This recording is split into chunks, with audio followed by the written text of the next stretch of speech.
Mono Rants at the Movies, a podcast where we rant about films you may have seen at house parties. I'm one of your hosts and jack of all trades, Todd, and worried about being sent to planet PX41 is my co-host and master of none, Lorraine. Hi, Todd. Hi, Lorraine. You studied your Clubda? Oh, I've studied my Clubda. Praise Gil. Praise Gil. That, yeah, I don't know. Does that give away anything? No, but now to the buffet. I completely forgot that Gil was in this. Well, not Gil, but Fabio. Oh, Fabio and his marvellous hair. Well, he did get a mention in one of our previous episodes. Fabio did get a mention recently, and also Danny Trejo was in one of our very recent films. Yeah, same film, actually. Danny Trejo was about the only person I remembered in this. Forgot Susie Kurtz was in it. Forgot Brian George was in it. Forgot Gil was in it. And Zach Galifianakis. Completely forgot Zach Galifianakis. Well, this was one of his early roles. Jake Gyllenhaal was about the only person I remembered being in this. Yeah, and he's adorable.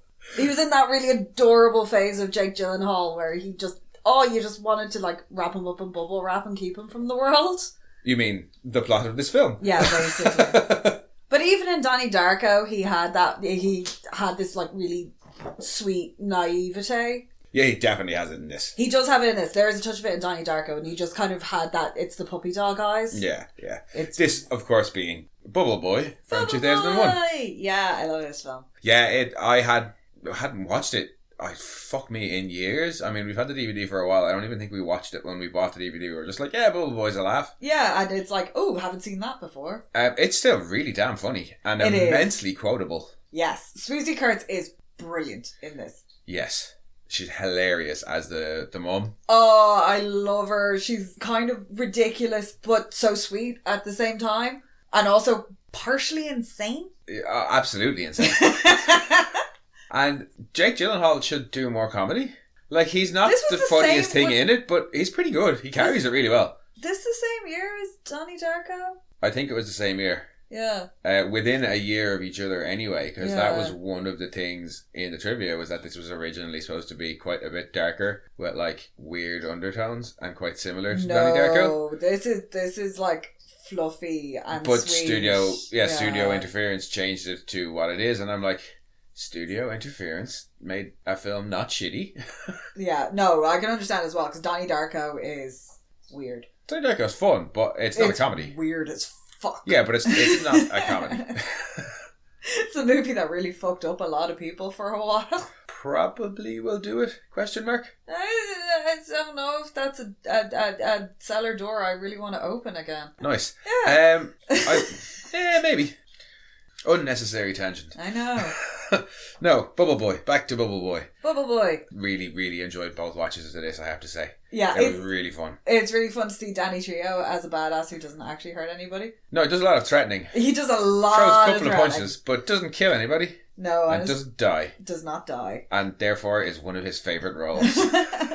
And like I said, I forgot it was Brian George. Brian George is great fun in this too. Yes, I do love him in The Expanse. But he's in this as the ice cream curry salesman. Yes, the Hindu ice cream / curry vendor. Yeah, no, but that's just a front for the cult of the cow. Well, yeah, he's just trying to spread the Hindu love. That's all he's trying to do. And give him a ride to Illinois. Is that where he takes him? No, that's where he picks him up. Is it? Yeah, I think so. In that idiot hick town? Yeah, I think that's supposed to be in the middle of nowhere. Because the geography is a bit vague in this, I find. Yeah. He gets there. We don't know how. There's a train involved. Well, hang on. Before we get on to nitpicking, we should probably do a summary. Yes. Jimmy is a young man who spent his whole life living in a literal bubble. But when his only friend and the love of his life, Chloe, tells him she's moving away to get married, Jimmy must break out from under his religious mother's thumb and out of his bubble. And into a smaller bubble. Out in the world for the first time, Jimmy will have to rely on the kindness of strangers, and boy are they strange, to make it across the country, profess his love for Chloe, and stop the wedding in time. I've always relied on the kindness of strangers. Yeah, not like me to be making a Streetcar Named Desire. Is that what that's from? Is it Streetcar Named Desire? Kindness of Strangers? Blanche? I'm pretty sure I'm just quoting Blanche Devereaux from the Golden Girls. No. Quoting whatever that movie is. No, I think that's Streetcar Named Desire. I don't know. Yeah. I do not know. But, I mean, well, most of the strangers are kind. It's one of those movies from the early 2000s. There was a few of them that were this kind of wholesome stoner college humour. This fell more Yeah. out of the stoner and into the wholesome comedy. Yeah, it's just, there's not much kind of stoner humour in No, this. but it did appeal to a lot of stoners. Yes. Like Case in point. But there was a good few around this time. Like, I think, is it Joe Dirt? Yeah, I mean, no, it's amongst good company, but I do have a particular fondness for this one. Yeah, there were just these like little sweet kind of offbeat stories that were hilarious, but you came out of it all happy. Yeah. And you maybe learned something on the way, hopefully. I Unintentionally. don't think this is trying to teach anybody anything, really. No, but it, I didn't learn anything. No. I rarely learn anything. But you just come out of it being like, yay! Yeah, no, it is. It's a fun... People grew and things happened and there was a happy ending for everybody. Yeah, no, it's not particularly deep. It's just a fun, silly comedy film about a boy who lives in a bubble. Yeah, and I do falls like... over a lot. Yes, he does. I do love the opening when he's like, the first thing I remember is being in the bubble, all the bright lights and the music and the giant bird. Now, that's a newborn baby getting wheeled there. That is not a newborn baby. Not a newborn baby, but it's a baby. It's a baby too young to remember shit, anyway. Yeah, but, narrative. True. And whatnot. I don't mind the narration so much in this. No. When he's talking about... Well, it does kind of like, they kind of go, right, he's born, he's got no immunities. So he's completely shielded, and then when he's 4 he gets to go home, and him arriving home is fucking hilarious. Yeah. Because mom's mental. But at the same time that she's like, he has his whole like bubble room, and he's so happy with that because he's like, I have my own bed and I have this and I have that, and he's like, the house is a castle. Yeah, and he has room to play, and then when he's 16 he gets his guitar. Yeah. That intro, there's some fucking cracker jokes in that. Like the growing up. Oh, I wish there was more than one magazine. I wish there was more than one TV channel. Yeah. The biscuits. Yeah, that's his soy-based, gluten-free, fiber-rich, germ-free, like and she's got a whole series of Jesus cookie cutters. Like, some are crosses, some are the Jesus fish. Yeah. Aggressively stamping out the cookies. And changing the endings to classic story tales so they all end with, and then he or she left the bubble and died. Yeah. The end. Until he gets interested in Chloe. But my favourite of all of those things, of the kind of growing up montage at the start, is when you see he's talking about getting homeschooled and he has the best teacher. And he's reading from the book. No. Yeah, no, I have the quote. It's fucking brilliant. Not the one about the Native Americans. Yeah, and then the Indians decided to move to the reservations where they could open casinos and sell tax-free cigarettes and stay out of the white man's way. And she's like, well done, A+. Oh, it's, that is... Nah. Now, and this is not in her defence at all.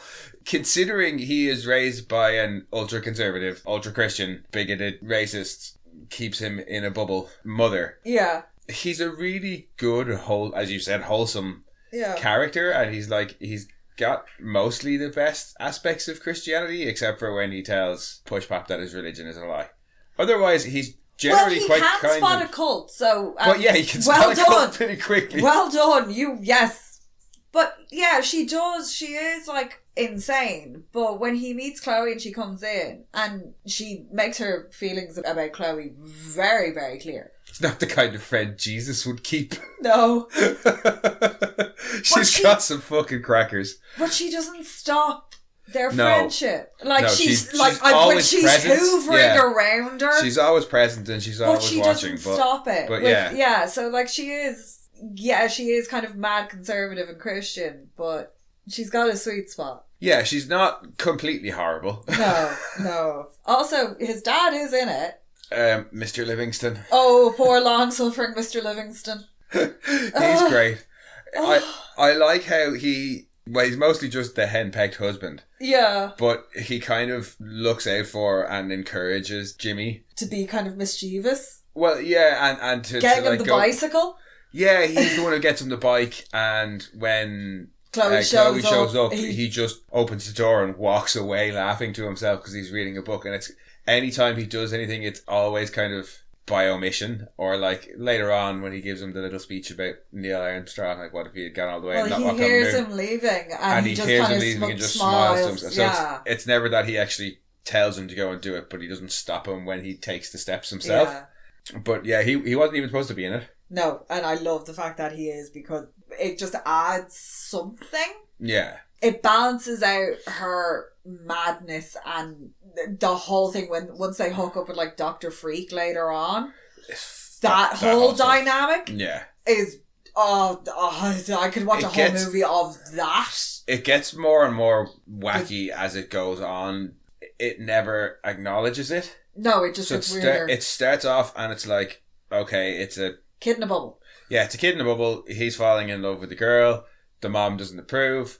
Kid's gonna have to break out of the bubble to go and find his true love. Yeah. And it's like, okay, yeah, average 2000s rom-com. And then once he starts meeting all the characters and the more stuff starts happening, it almost becomes like a Mel Brooks or Airplane-esque.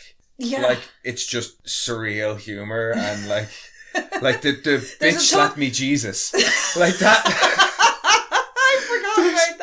I meant to go and see if I could find that. Yeah, later on in the film, Mr. and Mrs. Livingston are out looking for Jimmy, and they've got Dr. Freak, who is in a kiddie seat. Yeah, who is Vern Troyer. Yeah. He's in a kiddie seat, sitting in between them. And he's a foul-mouthed carny. Yeah, and she's asleep, or well, half asleep, and there's a song playing on the radio, and the lyric is "Bitch slap me Jesus," and then. But it's in like country. It's a real proper like praise country, the Lord style song. Dr. Freak changes the radio and she goes mad about how she was enjoying listening to like the religious music, and it played as if it was just religious music, but it was clearly "Bitch slap me Jesus for I have strayed." Yeah, it gets surreal and I love it. From the moment he breaks out, because everything up to the breakout is just kind of like a montage and yada yada yada, and she's got the Chloe, the whore next door. More like the bitch next door. Oh, she takes that so well. She does, yeah. She really does. Well, she's clearly met the mob. Well, also, she's smart enough to know, because when her friends are, like, making fun of him. Yeah. She's like, well, nobody's ever met him, how would you even know? So she knows that he wouldn't have heard anything like that from any of the other kids, because he's never met any of the other kids. And she's got a dick boyfriend, who really is a dick, with the mullet to prove it. Well, she gets the dick boyfriend when he rejects her semi-drunken advances. Oh, when she passes out in the sterilisation port thing. Yeah. And he's like cradling her head even though she's like leaning against the dome. Yeah. And he doesn't want to let it go and he's like trying to pull a chair over with his foot. It's so fucking sweet. Also, Bubble Pig. Bubble Guinea. Bubble Guinea. Also, sidebar, that's a really bad idea. If you have a guinea pig, do not put it in an exercise ball like that. They're too floppy in the middle. Yeah, guinea pigs cannot go in hamster wheels or hamster balls or even any bigger versions of them. They are for ferrets and things like that, not for guinea pigs. They're too bendy in the middle. Yeah, they don't do that. They don't climb. They just run around. And popcorn. Yeah, and squeak and jump around the place, but they do not run in balls. Please don't do that. Yeah, don't do that. Bad. But he's a very cute guinea pig. He is so cute. Oh, I love guinea pig.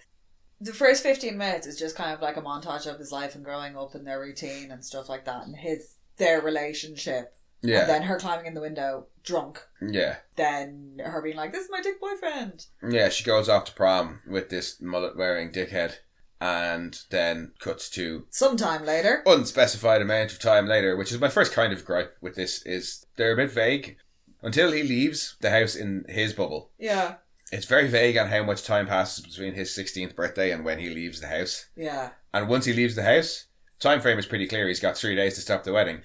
But the geography becomes super vague. He gets to Vegas and then it's just, Niagara Falls. Like, well, to me anyway, I don't know much about American geography, but after Vegas I was like, he's just crossing America, I guess. Yeah, I was just like, oh. You said Illinois or Chicago or something at some point, but I don't remember that. I think that's where the hick town is. I don't know. Yeah. Just vague America. Yeah, it's vague Midwestern. Midwestern, is that what it's called? The bit in the middle? They call it weird things. Well, it's certainly vague in this. Yes. There's somewhere that's flat. Very, it goes very flat. It goes California, Las Vegas. Really flat with straight roads. Yeah. Midlands, and then Niagara Falls. That's American geography. Yeah. At least as taught in this film. Very straight roads. Yeah, no, gripes aside, yeah, she gets dick boyfriend, and then another vague amount of time passes, and... they're getting married, yay! Yeah, they're getting married, and... cue breakout of bubble. He has a little bit of a hissy fit. Yeah. And she leaves a little snow globe. Yeah. And it says something sweet. I can't remember. Who cares? Yeah, it's sappy, so who cares? My favourite part of the whole Chloe montage, though, is when she's out washing the car and then he has the erotic dream and wakes up and screaming. And she tells him, and his mom comes running in. Yeah. And tells him to recite the Pledge of Allegiance until it goes away, because that's what she tells his father to do. Yeah.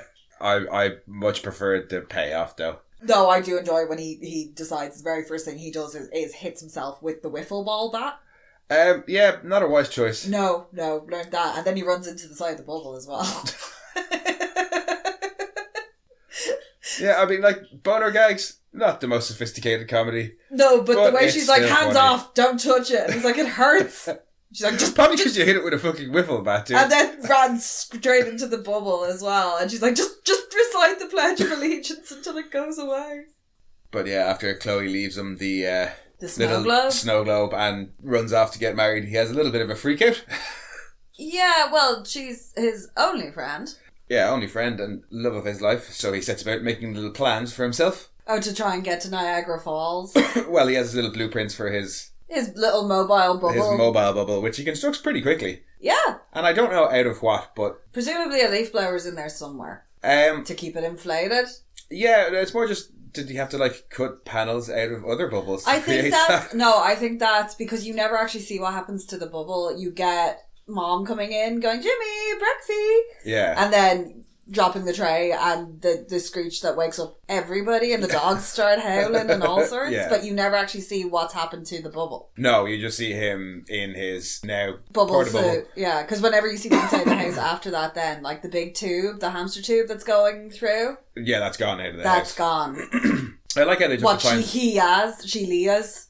Oh, Leela's over. She goes, hi-as as she jumps over the...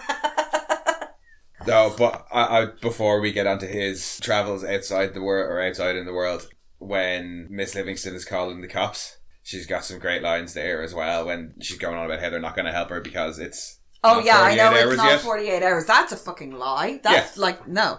But then she's like, oh, he's a bubble boy. He's special. He needs me. But before she hangs up the phone, she tells him, oh, you'll be in my prayers tonight. I'll be praying you get nut cancer. Oh, I love how she weaponizes her religion in that, like, weird ways. And then followed by Morton coming up to her with the fake ransom note. He's been sat on the stairs cutting shit out of the newspaper to make the ransom note.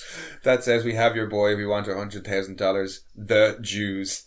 And she's then like, she freaks out at him. Nobody's going to believe this. The Jews? They're going to want more than $100,000. And yeah, she's just such a horrible person, and it's just so funny. But yeah, he manages to get through the first obstacle, which is the front door. Front door. And whatever way that suit was designed, there's just no way that any of it was comfortable. Oh no, well apparently it was intentionally designed to make him fall over. He can't really, he has to run from like the knees down. He has to do like Marge did until her tendons snapped. There's lots of falling over, although it looks okay because it's inflated. Yeah. So there's some bounce. He enjoyed falling over. Muchly. Yeah. I like the way his very first interaction with anything in the outside world is stepping in dog shit. Yeah, falling over and just being amazed by the grass and the lampposts. No, but like awesome dog shit. And it's awesome. Like, yeah, boy with no immunities. Yeah, probably not a good place to start. Well, it is at least... He's hermetically sealed. It's okay. That's what I was looking for. And he's got his decontamination port. Yeah, and he makes his way through the town somehow that he's never been out in ever to the bus station. He seems at least smart enough to know he's going to need things like maps and a bus ticket and stuff like that. So I'll give him the benefit of the doubt there. But yeah, he makes it to the bus station, which just is bleak. Yeah, Zach Galifianakis as the bus station attendant is fucking brilliant. He's so dry. Just from not turning around when he's banging on the window behind him to... Every time he clicks on the microphone. Yeah. How far will this get me when he shows him the coins and he's like, take a step back. That far. And then not batting an eyelid when he gets hit by a bus. Yeah. He's like, okay, off you go, bye-bye. You know, like, he's not even like, okay, off you go, bye-bye, good luck. He's just like, go away. Yeah, he's just Next, watching. Please. In bemusement. Next, please. But yeah, he, having had no success in purchasing a bus ticket, because it was what, like $200 something? $260. But I mean, he's going to Niagara Falls from He's going California, cross country, and I'm presuming that was a round trip. I don't know, but even that doesn't seem too But, expensive. Well, he said he had to charge him for 2 seats because of that stupid That stupid thing he's wearing. But yeah, so he ends up literally takes like 5 steps away from the bus stop and then gets hit by a bus. And bounces right back up to him. But I like how quickly they kind of move through all the characters in this. Yeah. Because without going into great detail about all of them, it's bus stop guy. Then he meets the happy shinies who are hilarious and just load him onto the back of the bus. It's like mad swarm. He's with them for about 5 minutes. I'm sorry, but the way that the happy shinies all swarm out of that bus and around him and engulf him and then take him off is like, when you see ants going out after things and they're like, we have to take it back to the leader. It's very much that, and they load him into the back of the bus and off they go. And start singing at him. And the guy, Zach Galton, is just sitting there looking faintly bemused. Like this is an everyday occurrence for him. When the parents show up later looking for a bubble boy, and he's just like, he got hit by a bus and then some cult loaded him onto the bus and drove away with him. Yeah. But I like how quickly they move through it all because he never spends too long with anybody. He's with them for a couple of minutes and then he meets Slim. When they're singing to him, singing his song and then telling him about their religion and they push the guy with the crutches out of the way. Yeah. Sorry, Todd. And he's like, oh, you guys are a cult. Yeah, he comes onto that pretty quickly. Yeah, and they very kind of unceremoniously just dump him out the back of the bus. Yeah. And leave him in the middle of the desert where he gets chased by a vulture for a while. Until he meets Slim. Before he meets Slim and is like, hey, I have patches, which is exactly what Slim needs. Yeah. And that is, of course, fucking favourite of Mono Rant, Danny Trejo. Yes. And then his lovely story about not living with where we're at and to go after the girl you love. Because his girl is Wildfire. I like that as well. Danielle and I've forgotten the other name that are on his chest that are crossed out. That's actually his wife and his daughter. Oh, and he's like, my old lady. And he's like, Danielle? He's like, no. Donna? Yeah. Or something? He's like, no. That's actually his wife and his Wildfire. daughter. Yeah. So they just made it part of the gag. But yeah, he moves really quickly through the various people. So he gets into Vegas. And gets his little scooter. Oh, his little scooter thing. And then gets knocked onto the train. Yeah, and the parents catch up with him at that point. Yeah. Which results in him getting knocked into the train. Yeah, they're the ones who kind of knock him onto the train. He meets the freaks. He's not with the freaks for too long. Then he meets Push Pop. I love Push Pop. Push Pop, fucking great. He's Push Pop and Danny Trejo, Push Pop and Slim, I think, are my two favourite of the characters he meets. I was like, yay, Brian George. Yeah, Brian George is always excellent. And in this as well, suffering the karmic bitch slapping of an 8-handed goddess. Yeah, have you ever been karmically bitch slapped by a 6-handed goddess? That poor cow. And yeah, that poor cow just suffers indignity upon indignity. And his horror at each one is just... I'm coming back as a cockroach. Definitely a cockroach. It's a cockroach. But you've also got interactions then going on with, like, Slim meets the Happy Shinies in Vegas. Yeah. And starts threatening them. Yeah, and the parents team up with Dr. Freak. With Dr. Freak. Which is just a weird dynamic because they've got him in like a baby seat and there's some weird projecting going on between both the mom and him, and Dad's kind of oblivious but at the same time weirdly freaked out by it. But then, the freaks steal the parents' cars. And rip the top off it. So Clark can fit in? Yeah. I like that. They called you the human Sasquatch. What's your real name? Clark? Clark, yeah. So then Dr. Freak hotwires them and they've got the brilliant moment there with Mom praying. Oh, she's praying. She's like, what is it? Dear Lord, if the stealing of this pickup truck offends you, please send your wrath down upon this midget and not us, your loyal servants, or something.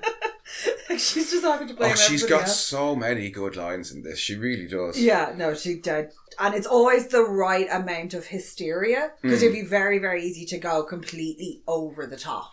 Yeah, and you're never... And the wild shrieking, kind of like the mom in Carrie in the original version of it because she thought she was in a comedy and she played it like she was in a comedy. Oh, in Carrie. Yeah. Yeah. Where it is this like over the top hysteria. Like you've got the moments with Dr. Freak that are like these therapy weird rejection things, and then she's like berating the husband and calling like just insulting various people. Yeah. She's like a very proto Karen. Oh god, yeah.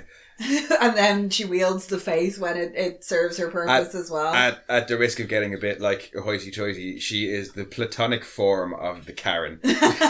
She's not quite the full Mrs. Bucket either. Yeah, but they never stay with her for too long, and similarly with all the rest of them. That's why I like how it moves jumps quickly around through them, and then you go back to them. So you're never. It's not just like you're with Slim for 20 minutes and then you're done. He doesn't come back into the movie. They all kind of weave in and out throughout it. Because you've got the meeting then later on where because Slim's had the first interaction with the Happy Shinies, and then he's chasing them down with the rest of his motorcycle gang. Yeah. And then they hit the cow. And they end up in the ice cream curry truck. Yeah, because the bus keeps reversing over, the Happy Shinies keep reversing over all the bikers' bikes. Yeah.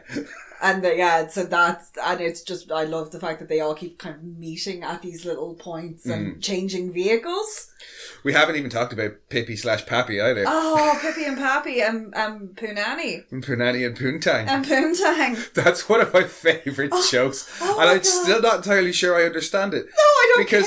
Because Pappy is giving him a lift and is talking about his old love that got stolen by his brother Pippi. And keeps saying Poontang, but every time the implication is that it's Poontang because the car backfires. Yeah, he says he's chasing Poontang, as in it's a great version of the joke from Blazing Saddles of hey, the sheriff's coming. Yeah, it is. But what I like about it is, you get the bang over every time he says the tang part of Poontang, and you don't have the gag about what astronauts drink. But then when it's paid off later on with Pippi, when he meets Pippi, and he says, "Oh, you took your brother's love, Poontang," and he says, "No, Poonanny," and Poonanny's not got any sort of explosion over it, and I'm like, is Poonanny okay and Poontang isn't, or is that the joke that it's just the same? I don't care. Oh, it's brilliant. I don't care. Pippi and Pappy. It's very, very sweet, very, very old man. Yeah. He's so old. Oh, and so tiny. Pippi/Pappy is just great. And all you ever kind of see is like from the mustache up because he's so old and so tiny. But yeah, he meets all these people who like do give him little life lessons and things like that. I do like it though when he makes most everybody's on his side. Yeah. They're all like, oh, you're the bikers are on his side, Push Pop's on his side. Well, Push Pop is kind of very reluctantly on his side. He saved him. Or he stood up for him, so he owes him, and he was thinking repaying the debt would be more in the form of, an ice cream. A couple of free ice creams. Well, after the cow gets hit, he's like, no, I'm done. Our debt is repaid. Here's an extra ice cream for the road. See you later. And then later on, everybody loves chocolate. Because he's like, oh, I can't eat this because it's not like his special cookie thing. Because he's never had chocolate. Oh, yeah. It's frozen. No germs. Yeah, it's frozen. No germs. And he's like, oh my God, why doesn't everybody freeze everything? But the way he's honking into that ice cream, that's guaranteed brain freeze. Yeah, and then probably an immediate sugar high. If he's all he's ever had is his germ-free fibre cookies. If he's never had lactose before in his life, that ain't going to be pretty. Yeah. But yeah, like you do, it hops around, so you're never continuously with him. Like, it'll cut back to the parents and other people and others he's met along the way and what they're up to, because obviously you have the whole thing because they all know he's going to Niagara Falls because he tells everybody. So they're all just making their way to Niagara Falls because they know that's his end destination. So like they're all encountering each other at really random like events. One thing I will say though is Mark, the douchebag fiance with his mullet, like for the type of film it is, he's not the worst. Like, normally, the villains are a lot more villainous. The rival for the love is a lot more of a dickhead. Yeah. He's just a bit like that, in that episode of South Park with... Stan Dersh. Yeah! Yeah, he's kind of like that guy. He's just mildly annoying. And you know that once they got out of high school and everybody left, he was just going to be the person who was left in the hometown drinking beer and reliving his glory days. Yeah, but not... like, he's just irritating. Yeah, he's not... I could have done with him being a little bit more mustache twirly villainy or dicky, yeah. Yeah, just go... If you're going to go douchebag, go for, like, the full douchebag. Apart from one or two not particularly nice comments, he's not mean to either Jimmy or Chloe. No, not really. So, yeah. I'm still on Jimmy's side, obviously, because he's our protagonist. But, yeah, I don't hate Mark. He's just a douchebag. Yeah, he's a dick. Somebody will hit him one day and he'll learn. But... No, it is. Somebody will clock him one day and he'll learn his lesson. Probably, yeah. Yeah. Like that one time in Vacuum when that guy was pulling down girls' tops and that massive bloke came over and just nailed him. And he did not leave his tent for the rest of the weekend. No, he didn't. But he deserved it, the absolute twat. The cult, though, are so much fun. The whole story. Particularly once the scene with Gail is probably their best bit. I do have a fondness for weird cults, and these guys have got the fucked up storyline where it's their holy book has been dictated to their prophet by a talking salamander. The Clubda? Clubda, it was dictated to Gil, who's Fabio. Oh, sorry, yeah, by a salamander. By a talking salamander. And then they've like the little lifty uppy acetate thing about how they'll all become genderless. Yeah. And he's just upset because it's one of those lift and then holding it up against them. And straight away he goes, oh, you're they're a like, cult. The second she goes, oh, he takes all of our possessions. And has them in the compound. Where's the compound? Texas. Oh, and he's like, yeah. You're not a religion, you're a cult. But he doesn't mind. He's like, oh, okay, you're a cult, cool. And so there's no judgment. Yeah. It's like when he calls Chloe a whore. He's just repeating what he's heard. But he's smart enough to know that these people are an actual cult, so mom's taught him something.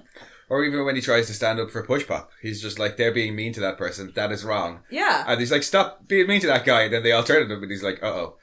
Oh my god, that town. The town of Idiot Hicks. The town of Idiot Hicks, where they're like, run, he's got immunities. No, it's not that. I don't have immunities. Well, I ain't sticking around to find out. And then they end up burning the place to the ground. Yeah, I love completely idiotic hicks. It's always fun. Oh, when they fucking all spook in a mob? Yeah. Yeah. It's just class. Stupid people. You know, morons. Yeah, this is a movie that showcases kind of the good in people. Oh yeah, it's only like because all the people that help him are all the people who would be viewed as like marginal or scary. Like the first guy, like the bikers help him. The cult who look like they would be, you know, they're all bright and shiny, but like they look like normal people except for the kind of manic staring. Yeah, they're evil. And the mom is kind of evil, but like the freaks accept him. It's all that. Yeah, and I joked about there not being anything to learn in this film, but no, that is kind of the thing is hey, what's so wrong about being a freak? Which is what Jimmy says to Dr. Freak before he bounces him off the bubble. And the mud wrestling scene. I'm sorry, those two girls trying to mud wrestle him in that bubble, and they're just sliding off.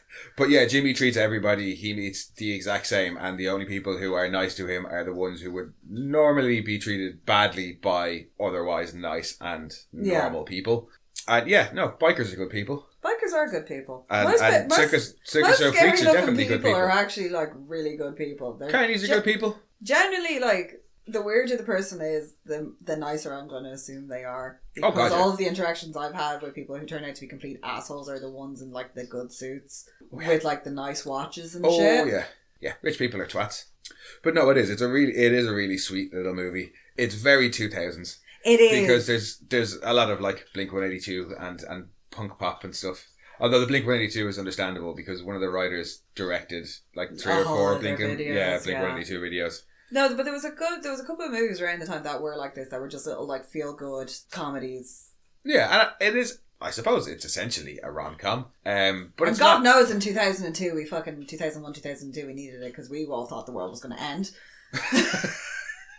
And when it didn't, and like computers and shit and planes didn't fall out of the sky, we were quite happy. Well, 2 planes fell out of the sky. Yeah, but not in Y2K. No, not in Y2K. No. But it is, it's really charming. It does, and it still holds up. There's nothing particularly dated about it, except for maybe the pop punk. Yeah, no, but everything else about it, like, we all know that weird, slightly, like, that real overprotective parent. There was always one in every area where the kids looked, like, slightly sickly all the time. Because the mom didn't let them outside for fresh air. Yeah. And, like, that kid just needs a tan. Yeah, like, everything in the house was, like, so clean. We all know that parent. We've all had an interaction with that parent at some point in their lives because we did something. Yeah.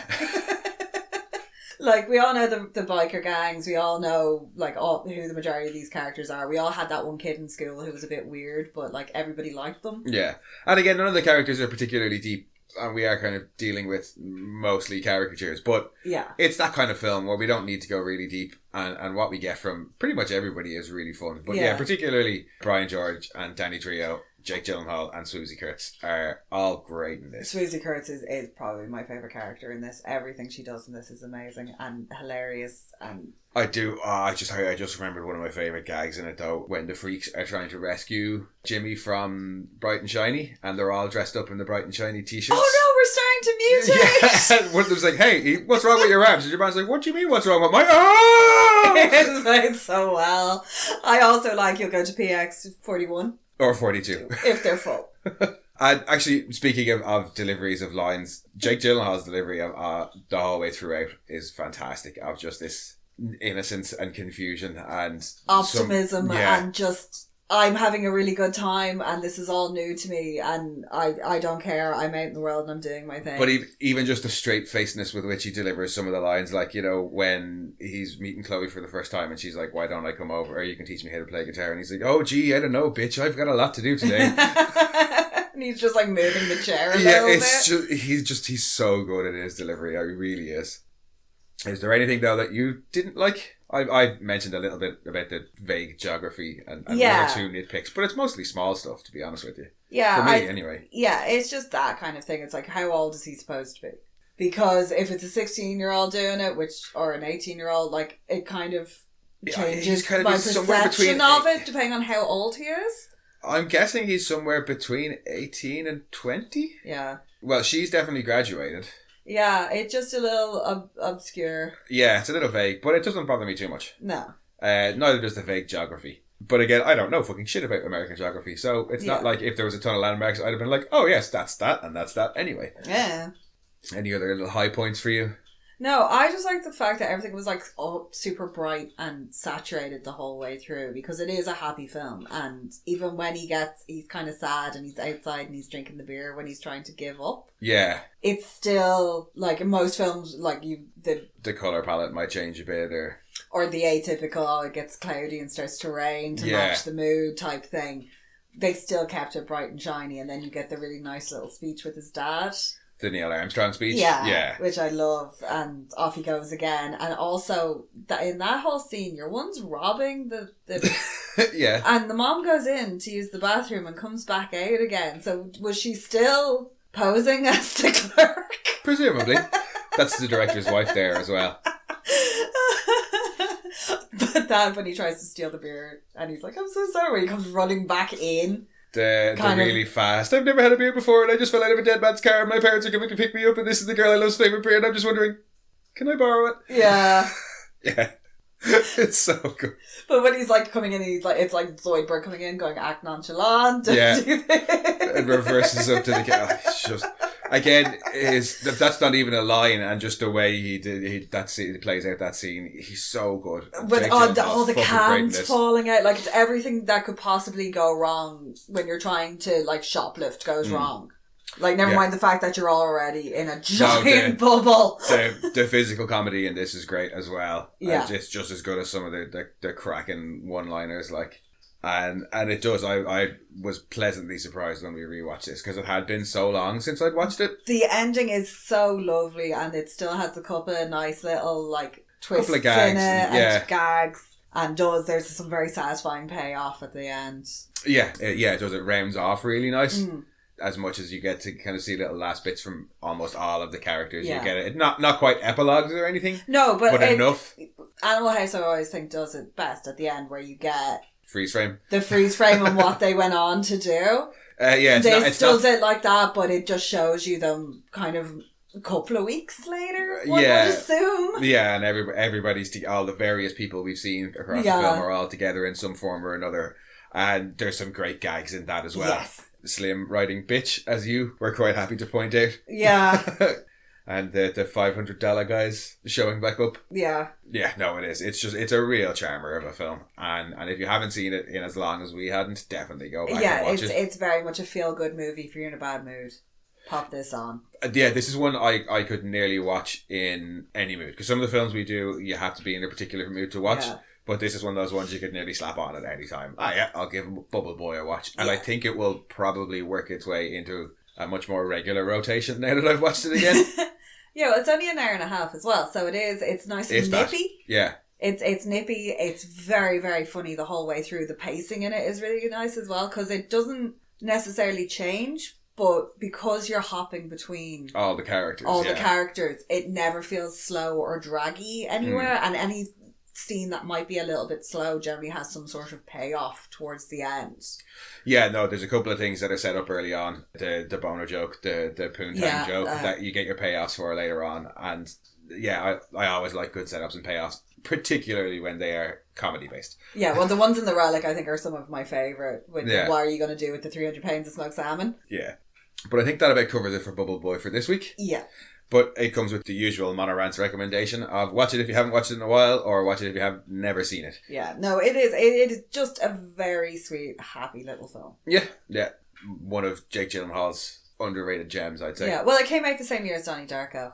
So definitely overshone by it. And two, like, completely different. Oh, yeah. And dark and broody, and this really is bright and shiny. Yeah. Oh, yeah, no, it is. They're I won't say polar opposites, but yeah, they're definitely at opposite ends of a spectrum. Especially for an actor who, how old was he? I have no idea. Like, dude, very young though, and it was to have two movies like this, like they are completely different. It is fun. If you've never seen it, go watch it, because if all you've seen of young Jake Gyllenhaal is Donnie Darko. Yeah, this is completely different. Yeah, absolutely different. Yeah. Well, thanks for joining us, guys. We will be back next week with our usual undecided film. Yeah, well, it depends on what the Kubla says. Yes, it does. We shall consult the Klubda. To the buffet! And in the meantime, if you want, you can head back and check out some of our previous episodes or our other podcast, Mono Rants the Boys. And if you want, you can come and find us on the socials, on Twitter at RantsMono, on Instagram at monorants_the_boys, or you can send your own rants to monorantspodcast@gmail.com. And we'll be back next week. Bye-bye. Bye-bye. We are Science Fiction Remnant. This is the Funny Science Fiction Podcast. We are the Caribbean Science Fiction Network. We are Mono Rants. We are One Accord Level 2 Podcast. This is Jesse from Sudden But Inevitable and Open Pike Night. This is Sci-Fi.